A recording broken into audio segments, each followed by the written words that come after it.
Good morning, students. How are you? Fine. Okay. Today we will do chapter 10, worksheet 1, question number 4. Here, figure is given to you and three lines are parallel. L parallel, M parallel, N. And we have to find angle X and angle Y. Okay, to find angle X. But you have given L parallel M. So we will use these lines L parallel M. And try to find the relation between X and A. क्या relation है बेटे x and ए में? X find करने के लिए हमें A angle मालूम है और एक्स और ए में क्या रिलेशन है? एक्स प्लस ए कितने डिग्री है? 50 डिग्री. आपको पता है ये कौन से एंगल है? को इंटीरियर एंगल है ना, तो इनका सम कितना होता है? 180 डिग्री. तो हम क्या लिखेंगे? Angle X plus A is equal to 180 degree को इंटीरियर, और ए की जगह हम 50 डिग्री लिख सकते हैं. ठीक है, क्लियर दिस? जो ट्रांसवर्सल लाइन के सेम साइड होते हैं और अंदर होते हैं उनको क्या बोलते हैं हम? को इंटीरियर एंगल. और यहाँ ए बी क्या है आपके पास? Transversal line. ठीक है, ए बी क्या है आपके पास? ट्रांसवर्सल. Clear this? तो एंगल एक्स कितना आ जाएगा? 180 minus 50 is equal to 130 degree. Clear? अब हमें क्या फाइंड करना है? वाई. अब वाई क्या है? एम और एन के बीच में, तो एम और एन पैरेलल गिवन है आपको. ठीक है, एक्स और वाई में कोई रिलेशन नहीं है बच्चे. बी और वाई और सी में रिलेशन नजर आ रहा है आपको. क्या है? एक ट्रांसवर्सल के एक साइड है तो दूसरा दूसरी साइड, एक लेफ्ट है तो दूसरा राइट है. तो ये कौन से एंगल होते हैं? Alternate interior. तो पहले आप क्या लिखोगे? Angle Y is equal to angle C, alternate interior angles. और सी की वैल्यू कितनी है? 30 डिग्री. ठीक है, तो एंगल वाई भी क्या हो गया हमारे पास? 30 degree. Okay, clear this? Now we will do next question number 5. The ABCD is a quadrilateral in which all four angles are equal. मतलब क्वाड्रिलेटर बनाना है आपको पेंसिल से फेयर नोटबुक में, और चारों एंगल जिसके इक्वल है. आपने मेजर नहीं करके बनाना. ये जो फिगर्स होती है रफ स्केचेस बनाने होते हैं. जब ड्रॉ लिखा होता है तब हमें प्रॉपर मेजरमेंट से बनाना है. और हमें शो क्या करना है? यहाँ ए बी, ये ऊपर जो मार्क किया हुआ है ए बी के ऊपर, ये जो मार्क है ये किस चीज़ का मार्क है? ये लाइन सेगमेंट के लिए मार्क करते हैं. क्लियर? इसका मतलब line segment A B parallel to C D and A D parallel to B C. अगर लाइन लिखते हैं तो ओनली इस तरह से लिखते हैं, कुछ मार्क नहीं करते. अगर लाइन सेगमेंट होता है तो हम ये ऊपर मार्क कर देते हैं. ठीक है, तो आपने फिगर बना ली ए बी सी डी, एक क्वाड्रिलेटर बना लिया. अब बेटे यहाँ आपको सबसे पहले गिवन देखो, चारों एंगल इक्वल गिवन है ना. ठीक है, चारों एंगल आपको इक्वल गिवन है, और आप चारों एंगल आपको इक्वल गिवन है, और आपको पता है चारों एंगल का सम क्वाड्रिलेटर में कितना होता है? 360 डिग्री ना. तो आप यही प्रॉपर्टी यूज करो, angle sum property. A plus B plus C plus D is equal to 360 degree. और चारों एंगल आपको क्या गिवन है? इक्वल. इक्वल है तो चारों बराबर मेजरमेंट के होंगे. तो 360 को कितने से डिवाइड कर दोगे आप? 4 से. तो आपका ईच एंगल का मेजरमेंट पता चल जाएगा, 90 डिग्री आ गया. बेटे अगर अब आपको मेजरमेंट पता है किसी एंगल्स का, तो हम उन एंगल्स में आपस में कोई रिलेशन भी फाइंड आउट कर सकते हैं. अगर हमें एंगल्स के रिलेशन पता चल गए, या वो अल्टरनेट इक्वल आ जाए, कोरस्पॉन्डिंग इक्वल आ जाए, या को इंटीरियर का सम 180 आ जाए, तो लाइंस हमारे पास क्या आ जाएंगी? पैरेलल. अब हमें लाइंस को पैरेलल करना है. सबसे पहले हम A B parallel C D करेंगे. A B parallel C D करने के लिए मतलब आपको ये दोनों लाइंस पैरेलल करनी है. हॉरिजॉन्टल लाइन पैरेलल करनी है ना, तो ट्रांसवर्सल कौन सी लेनी पड़ेगी? वर्टिकल. और वर्टिकल साइड पे कौन से एंगल बन रहे हैं? ए और डी. ए प्लस डी दोनों को ऐड करो, कितना आएगा? ए बी 90 डिग्री है, डी बी 90 डिग्री, तो कितना आ गया आपके पास? 180 डिग्री आ गया ना. 90 प्लस 90 180. और यू कैन टेक बी और सी भी ले सकते हो. वर्टिकल साइड वाले, सेम साइड वाले आप कोई भी दो एंगल ले सकते हो, आइदर दिस और दिस, दोनों में से एक पेयर ले लो आप. अब यहाँ देखो, देख के ही पता चल रहा है ये कौन से एंगल है? को इंटीरियर ना. और या ऐसे भी कह सकते हो angle of the angle of pair of same side, pair of interior angles of on the same side of transversal line. Okay, transversal line. और इसकी जगह आप ये भी कह सकते हो सम of co interior angle is 180 degree. इसकी जगह आप ये भी राइट कर सकते हो. क्या राइट कर सकते हो बच्चे? Because some of co interior angle is 180 degree. So lines कौन सी पैरेलल होंगी बच्चे? ओरिजेंटल ना, क्योंकि हमने ट्रांसवर्सल कौन सी ली है? वर्टिकल. तो लाइन क्या पैरेलल होगी? A B parallel C D. Clear this? D C और you can say C D. अब आपको बच्चे क्या फाइंड करना है? अब आपने वर्टिकल लाइंस फाइंड करनी है ना, तो वर्टिकल लाइन फाइंड करने के लिए आपको कौन से एंगल लेने पड़ेंगे? हॉरिजॉन्टल ना. ठीक है, आइदर आप डी और सी ले सकते हो या ए और बी, कोई भी आप दोनों में से आप कोई भी लीजिए एज यू विश. कोई भी एक पेयर लीजिए, आइदर ए प्लस बी और डी प्लस सी. ठीक है, ए और बी को ऐड किया, कितने डिग्री आया? 90 प्लस 90 180. Same reason. क्या सेम रीज़न है? वही रीज़न अगेन रिपीट करोगे, यही लिखो या इसकी जगह क्या लिख सकते हो? मैंने अभी आपको बताया था, sum of co-interior angle is 180 degree. Clear this? Now we will do question number 6.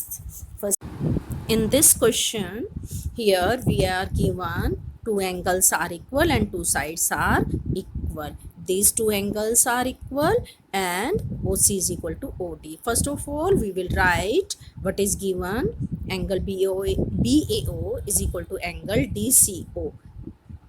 One angle is at A position, another angle is at C position. Okay, and another thing is two sides are equal. OC is equal to OD.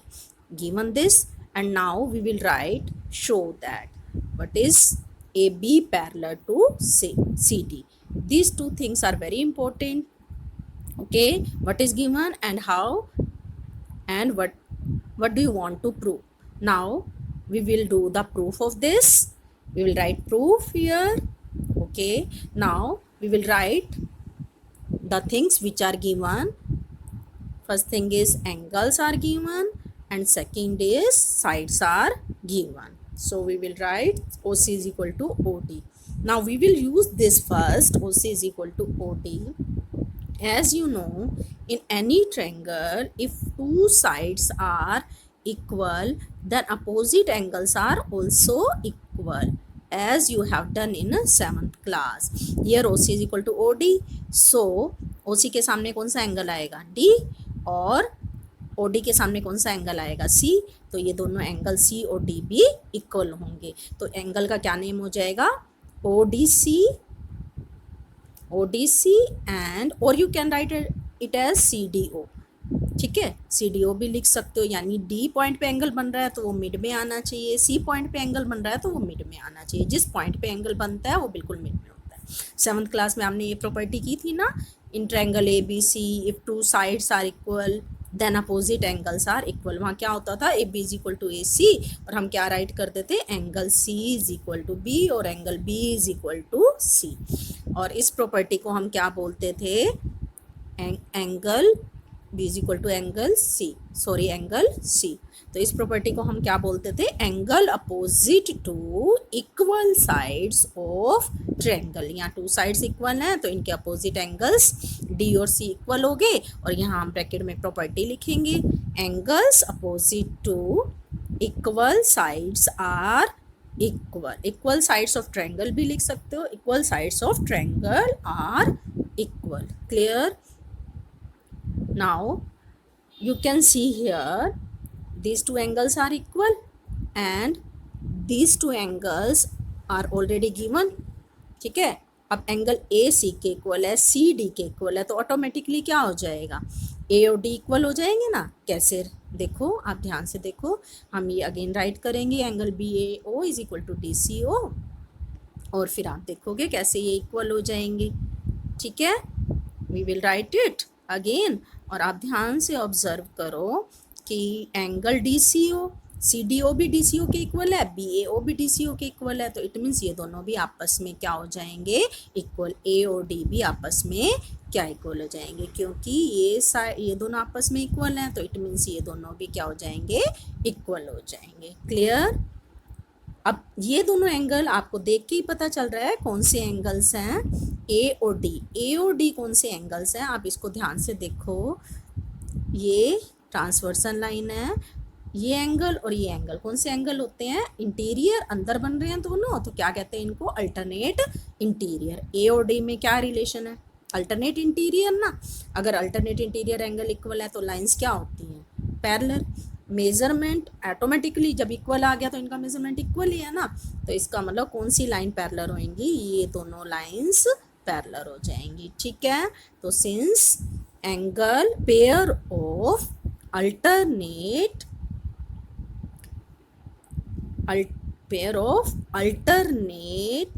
interior angles are equal, so line AB parallel to CD. In this way we can prove it. Question number 7 of worksheet 1. This is the figure ABCE and angle A is given to you 75 degree and this line is parallel AB and CE. This is the sign of parallel. If we make the sign arrow, it means it is parallel. CE parallel AB or angle this one ECD is equal to 40 degree is given. First of all, write each and everything. Now you will see AB parallel CE. AB और CE को ध्यान से देखो बच्चे, ये parallel है और BC transversal है, तो ये दोनों एंगल कौन से बन रहे हैं, एक एक्सटीरियर है और एक इंटीरियर, यानी एक C पॉइंट पे बन रहा है और एक B पे। ये कौन से होंगे, एंगल ECD और एंगल ABC, ये कोरस्पॉन्डिंग एंगल होंगे ना, एक एक्सटीरियर है एक interior on same side of transversal, तो ये कौन से एंगल होते हैं, कोरस्पॉन्डिंग ना।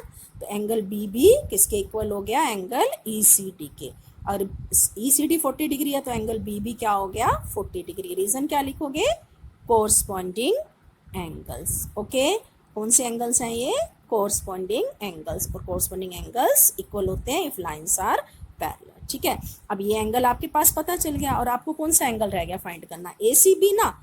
एंगल सम प्रॉपर्टी आप सबको पता है, inter angle angle A plus B plus C is equal to 180 degree, ये तो आप हमेशा से करते आए हो। रीजन क्या है, रीजन आपने लिखना है यहाँ पर। ठीक है, क्या रीजन है, एंगल सम प्रॉपर्टी, और आपके पास ये कितने डिग्री है 75, A B 40 और C निकाल सकते हो 180 में से माइनस करके, आपके पास एंगल क्या आ जाएगा, C। ठीक है, angle C is equal to 180 minus 115, what will you get 65 degree. Clear, तो एंगल C भी आ गया आपके पास, एंगल B भी आ गया, ये दोनों ही फाइंड करने थे ना। We have to find the angles of triangle. Now we will do question number 8। बेटा क्वेश्चन नंबर 8 की फिगर बनी है और इसी तरह से आपने नोटबुक में बनानी है।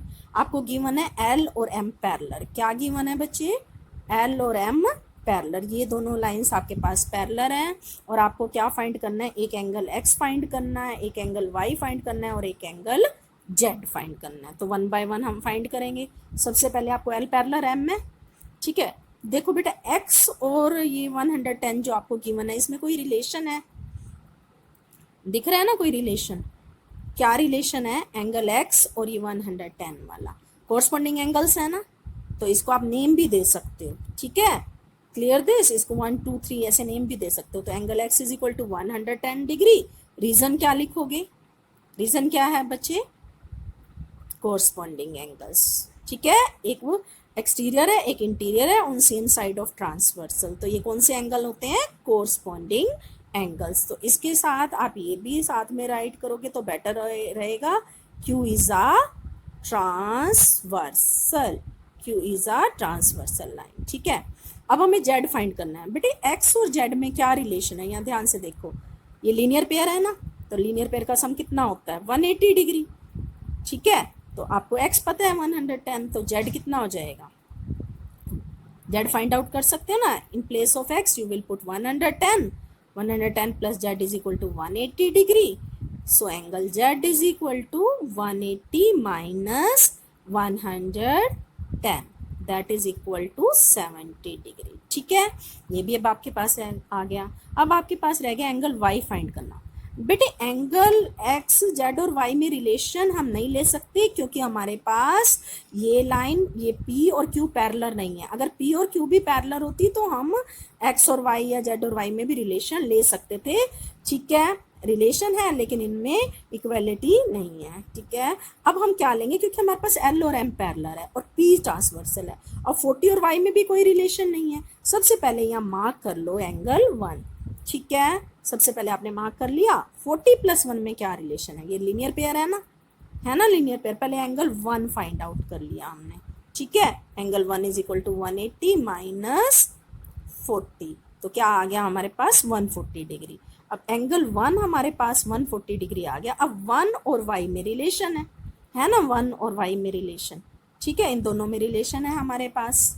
क्या एंगल है ये, पी और एल और एम पैरेलल है, तो ये एक एक्सटीरियर है तो एक इंटीरियर। कौन से एंगल होते हैं ये, कोरस्पॉन्डिंग एंगल। तो क्या लिखेंगे, एंगल 1 = y = 140 डिग्री और रीजन क्या लिखेंगे, कोरस्पॉन्डिंग एंगल्स, ठीक है। अब हमारे पास y भी आ गया, clear. Now we will do question number 9। In figure is given to you, ये एंगल भी मार्क किए हुए हैं, एक बी पे एंगल दिया हुआ है, एक सी पे 2 एंगल है, एक 20 डिग्री है, दूसरा भी 20 है, और इधर एंगल ई बी 160 डिग्री हमें गिवन है, ठीक है। और हमें क्या रिलेशन फाइंड आउट करनी है, 3 थिंग्स शो करनी है। First A B parallel C D, दूसरी C D parallel E F, और इनके रीजन भी लिखने हैं। जस्टिफाई का मतलब होता है रीजन। सबसे पहले तो आपको जो गिवन है वो हम राइट कर लेंगे। हमें एक पता है ए बी सी 40 डिग्री मालूम है, और एंगल बी सी डी भी आप फाइंड आउट कर सकते हो। कैसे फाइंड आउट कर सकते हो एंगल बी सी डी, कैसे, 20 + 20 कितना हो जाएगा, पूरा एंगल बी सी डी ये बन जाएगा ना। 20 + 20 कितना हो गया, 40 डिग्री ना। अब दोनों इक्वल आ गए, ये भी 40 और ये भी 40। अब ध्यान से देखो बच्चे, ये दोनों इक्वल हैं और देख के ही पता चल रहा है इस तरीके से ये कौन से एंगल होते हैं, अल्टरनेट इंटीरियर ना होते हैं ना, अल्टरनेट इंटीरियर एंगल, ठीक है। ये देखो कौन से एंगल होते हैं, ये अल्टरनेट इंटीरियर। अगर अल्टरनेट इंटीरियर एंगल इक्वल है, इक्वल हमारे पास आ गए। अगर अल्टरनेट इंटीरियर एंगल इक्वल है तो लाइंस क्या होंगी, parallel. The pair of alternate interior angles are equal. Alternate interior angles are equal, so line A B parallel to C D, तो हम राइट कर देंगे, so A B parallel to C D, ठीक है। एक part हो गया बच्चे, हो गया ना एक पार्ट, क्लियर। अब हम सेकंड पार्ट करेंगे। अब सेकंड पार्ट में ध्यान से देखो बच्चे, दोबारा से फिगर को देखो। यहाँ देखो बेटा, 160 और 20 को ऐड करोगे तो आपके पास ई एफ और सी डी के बारे में रिलेशन पता चल जाएगा। ध्यान से देखने पे पता चल रहा है एंगल सी और ई ये को इंटीरियर बन रहे हैं ना, और हमें क्या प्रूफ करना है, इसको पैरेलल प्रूफ करना है। और इसको पैरेलल करने के लिए हमें इनमें इन दोनों एंगल में रिलेशन लेना पड़ेगा। हाँ, आपको एंगल ई 160 डिग्री दिया हुआ है और एंगल ई सी डी, आप पूरा नाम लिखोगे ई सी डी का, ठीक है। अगर खाली सी लिख दिया तो सी पता नहीं चलेगा कौन से वाला सी, बी सी ई है या बी सी डी है, तो आप पूरा नेम लिखोगे E C D. Angle E C D कितना है, 120 डिग्री। अब दोनों को क्या करोगे, ऐड करोगे। ऐड करके देखो कितना आ गया, 160 + 20 180 आ गया ना। और देख के ही पता चल रहा है ये कौन से एंगल्स हैं, कौन से एंगल्स हैं, ये को इंटीरियर एंगल्स है ना। Same side of transversal line, pair of interior angle on the same side of transversal line, वो क्या होते हैं, को इंटीरियर। और को इंटीरियर का सम अगर 180 आ गया तो क्या होंगे, sum of co interior is 180 degree, so it is a parallel. तो ई एफ पैरेलल किसकी होगी आपके पास, E F parallel C D, ठीक है। Co interior angles are sum of, you will write here sum of, ठीक है, sum of co interior angle are 180 degree, so lines are parallel. 2 parts हो गए, ठीक है। अब हम क्या करेंगे, थर्ड पार्ट। अब थर्ड पार्ट में हमें क्या करना है, A B parallel to E F. क्या करना है हमें थर्ड पार्ट में, A B parallel to E F. देखो बेटा, ए बी और ई एफ के बीच में कोई एंगल नहीं बन रहे, और आप जो प्रूफ कर चुके हो वो राइट करो। एक आप प्रूफ कर चुके हो A B parallel C D, और दूसरा आप प्रूफ कर चुके हो E F parallel C D. दोनों प्रूफ कर चुके हो ना। 1 और 2 को ऑब्जर्व करो, ए बी सी डी के भी पैरेलल है, ई एफ भी सी डी के पैरेलल है। 2 लाइन अगर सेम लाइन के पैरेलल है तो आपस में भी तो पैरेलल होंगी। सी डी से सी डी क्या हो गया, सी दोनों ही सी डी के पैरेलल है तो ये आपस में भी पैरेलल होंगी। 2 line. Now you will right this property in the last two lines parallel to same line are parallel to each other.